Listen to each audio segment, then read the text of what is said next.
শ্রী শ্রী মায়ের চোখে শ্রীরামকৃষ্ণদেব। শ্রী শ্রী মা শ্রীরামকৃষ্ণদেবকে কতখানি ভালোবাসতেন ও ভক্তি করতেন তা সাধারণ মানব মনের কল্পনার বাইরে।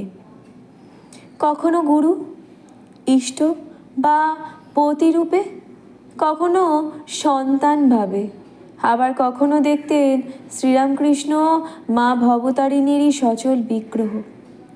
নিজের সম্বন্ধে বলতেন, আমি আর কি, উনি চরণে স্থান দিয়েছিলেন তাই, আমি ওর দাসীর দাসী। সাধারণ লোকে শ্রীরামকৃষ্ণের সর্বধর্মমত সাধন ও ধর্মভাব সমন্বয়েই বেশি মুগ্ধ ও আকৃষ্ট হয়, কিন্তু শ্রী শ্রী মা মনে করতেন শ্রীরামকৃষ্ণের কাম কাঞ্চন ত্যাগের তুলনায় তা অতি সামান্য। ত্যাগী শ্রেষ্ঠ স্বামী সহধর্মিণী হবার জন্য তাকে কম ত্যাগ স্বীকার করতে হয়নি।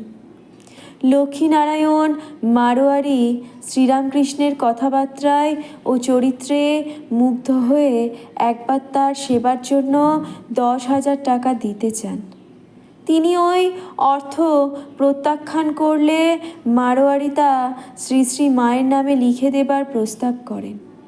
শ্রীরামকৃষ্ণ শ্রীমাকে ডেকে ওই প্রস্তাবটি বলে তার মতামত জানতে চাইলে শ্রীমা বললেন, তা কেমন করে হবে? আমি নিলে ওই টাকা তোমারই নেওয়া হবে। আমার কাছে থাকলে তোমার সেবায় ব্যয় না করে থাকতে পারবো না।